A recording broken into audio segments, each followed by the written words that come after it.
سب سے اعلیٰ درجے کا اسلام کیا ہے؟ من سلم المسلمون من لسانہ و یدہ۔ زندگی میں یہ طے کر لو، کوئی کتنا ہی تمہیں دکھ پہنچائے، کوئی کتنا ہی تمہاری بےعزتی کرے، چپ ہو جاؤ، سہ جاؤ۔ مرنے والے کی کیا عزت، کیا ذلت، میں نے تو مر کے دیکھا ہے، اور مجھے یہ حدیث سمجھ میں آئی ہے بڑی اچھی طرح، موتو قبل ان تموتو، کہ مرنے سے پہلے مر جاؤ۔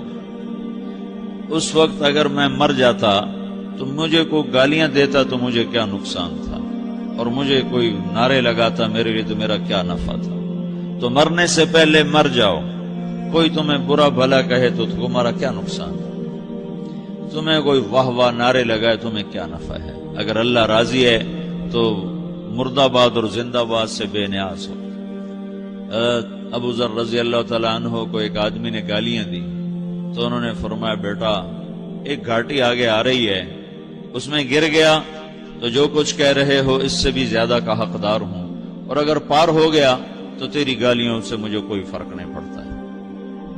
من سلم المسلمون من لسانہ و یدہ موتوا قبل ان تموتوا۔ چونکہ آج کل اخلاق ہیں انتقامی، معاف کرنے والے اخلاق ہیں نہیں، انتقامی اخلاق ہیں۔ ہمارا معاشرہ انتقامی ہے، اچھا کرو گے تو ہم اچھا کریں گے، برا کرو گے تو ہم برا کریں گے، جیسا کہو گے ویسا ہم سے سنو گے۔ یہ ہمارا ماحول ہے، یہ ہمارا۔ ایک ماں کہہ رہی تھی دوسری ماں کو، میرے پترا کدی کسی نے وقت سلام نہیں کیتا، بڑے فخر سے کہہ رہی ہے، ہمارے اپنے گاؤں کی بات ہے، میرے پترا کدی نہیں کسی نے وقت سلام کیتا، مائی جڑا کرے انہوں کریں دیں، جڑا نہ کرے انہوں پوچھ دے ہی کوئی نہیں۔ یہ وہ فخر سے کہہ رہی۔ جو سب سے بڑا عیب ہے وہ سب سے بڑا فخر بنا ہو۔ میرے پترا کدی نہیں کسی نے وقت سلام کیتا۔ جب ماں باپ نے یہ سبق دیا تو اولاد کا کیا قصور ہے؟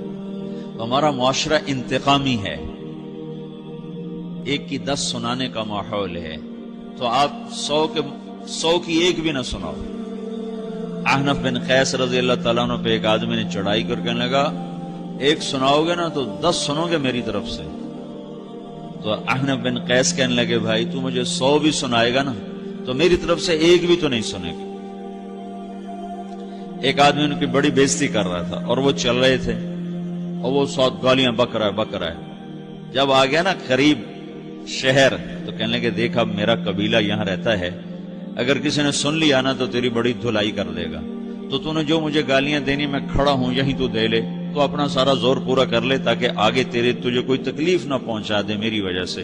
تو وہ پاؤں پہ گر کے معافی مانگنے لگا کہ واقعی تو بڑے حلم والا ہے۔ وہ مشہور تھے اپنے حلم میں، بردباری، اور لوگ ان کا امتحان لینے آیا کرتے تھے کہ بھئی کوئی ہے جو احنف کو غصہ دلا دے، تو لوگ ناکام ہو جاتے تھے، ان کو غصہ نہیں آتا۔ ایسے ایک عرب سردار گزرا، معن بن زائدہ، وہ بھی اپنے حلم میں بڑے مشہور تھے۔ ایک دفعہ لوگوں میں شرط لگ گئی کہ کوئی ہے معن بن زائدہ کو غصہ دلائے تو ہم اس کو انعام دیں گے۔ تو ایک شاعر نے کہا، میں غصہ دلاتا ہوں، تم دیکھنا ایسے سیخ پا ہو جائے گا جیسے جانور۔ تو وہ چلا گیا اس کی مجلس میں، دربار لگا، عرب سردار تھا بہت بڑا، دربار لگا ہوا، تو کہتا السلام علیکم، وعلیکم السلام۔ تو معن بن زائدہ پر ایک دور بڑے فقر کا گزرا تھا، پھر اللہ نے اس کو بہت بڑی سرداری دی، بنو عباس کا بہت بڑا یہ وزیر گورنر تھا۔ تو کہتا اتذکر اذ لحافک جلد شاۃ واذ نعلاک من جلد البعیر، کیوں بھائی تو یہ یاد ہے جب تیرا بستر بکری کی کھال تھا اور تیرے جوتے اونٹ کی کھال کے تھے؟ تو کہنے لگا کیوں نہیں یاد، بھلا کوئی ماضی بھی بھولتا ہے؟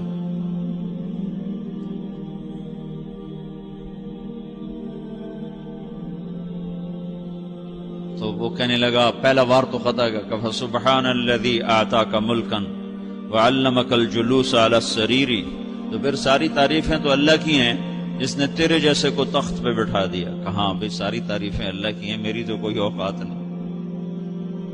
تو کہنے لگا، سأرحل عن دیار انت فیہا وان جار الزمان علی الفقیر، جہاں تیرے جیسا حکمران ہو وہاں مجھے رہنا گوارا ہی نہیں ہے، میں یہاں سے چھوڑ کے نکل جاؤں گا چاہے کتنی تکلیف اٹھاؤں۔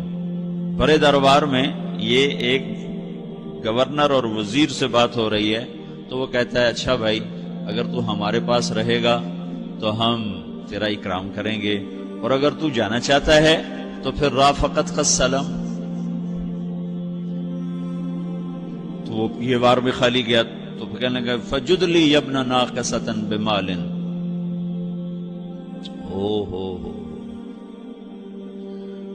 او گندی ماں کے بیٹے، مجھے کچھ عطا بھی کر، میں بغیر پیسے کے سفر کیسے کروں گا. عرب کو کسی کو بھی ماں کی گالی دے دینا، پھر عرب سردار ہو. فجد لی ابن ناقصۃ بمال. بری ماں کے بیٹے مجھے کچھ پیسے بھی دے، میں نے جانا ہے. میں کہا اس کو 3000 دے دیا جائے. اللہ تو کہنے لگا قلیل ما آتیتنی و انی لأتمو منک فی الکثیر. یہ تو بہت تھوڑا تو نے دیا ہے، مجھے اور دے. کہا اچھا بھائی 3000 اور دے دو. تو وہ شاعر کی بھی آنکھیں پھٹ گئیں. کہنے لگا اب ٹھہر جا ٹھہر جا، اب میں تیری اصل تجھے بتاتا ہوں. سألت اللہ ان یبکیک ذخرا فما لک فی البریۃ من نذیر. میں اللہ سے دعا کرتا ہوں اللہ تیرے جیسوں کو سلامت رکھے، تیرے جیسا دنیا میں کسی ماں نے جنا ہی کوئی نہیں. فمنک الجود والافضال حقا وفضل یدیک کالبحر الغزیر. تو ہی سخی ہے، تو ہی کریم ہے، اور سمندر بھی تیری سخاوت کے آگے کچھ نہیں ہے. تو نے کہا اچھا بھائی تو نے ہماری برائی کی، ہم نے تمہیں 6000 دیے، اب تو نے ہماری تعریف کی، اب 10,000 اور دے دو اس کو. باتیں ہی رہ گئیں، باتیں ہی رہ گئیں. کہاں سے لائیں ایسے لوگ؟ ہمارا معاشرہ انتقامی ہے، بدلہ لینے کا ہے، بدلہ لینے کا. تو میرے ساتھ کیا میں نے بھی کرنا ہے. تو اعلیٰ درجے کا اسلام یہ سکھا رہا نہیں چپ ہو جاؤ، سلام مت بن جاؤ، سلامتی بن جاؤ، سلامتی کی علامت بن جاؤ. من سلم المسلمون من لسانہ ویدہ. اب وہ سوال کرتا ہے یا رسول اللہ ای الایمان افضل، سب سے اعلیٰ درجے کا ایمان کیا ہے؟ اسلام کیا ہے؟ کلمہ، نماز، روزہ، حج، زکات. اعلیٰ درجے کا اسلام کیا ہے؟ من سلم المسلمون من لسانہ ویدہ. یہ اخلاق کا ادنا درجہ ہے، ادنا درجہ ہے. ادنا درجے پر پہنچ کر آپ اسلام میں اعلیٰ درجے پر آ سکتے ہیں. وہ سوال کرتا ہے ایمان کیا ہے؟ تو آپ نے کہا اللہ پر، فرشتوں پر، کتابوں پر، رسولوں پر، موت کے بعد کی زندگی پر، تقدیر پر. اب ایک اور سائل سوال کرتا ہے ای الایمان افضل، سب سے اعلیٰ درجے کا ایمان کیا ہے؟ تو آپ نے فرمایا حسن الاخلاق، اچھے اخلاق سب سے اعلیٰ درجے کا ایمان ہے. جو آدمی اسلام میں، جو آدمی اخلاق میں، جو مرد عورت اخلاق میں ادنا درجے پر ہوتا ہے وہ اسلام میں اعلیٰ درجے پر پہنچتا ہے. اب اگر وہ اخلاق میں اعلیٰ درجے پر آ جائے تو اب یہ کہاں پہنچے گا؟ اب یہ کہاں پہنچے گا؟ میرا نبی کہہ رہا ہے سب سے اعلیٰ درجے کا ایمان ہے حسن اخلاق، حسن اخلاق.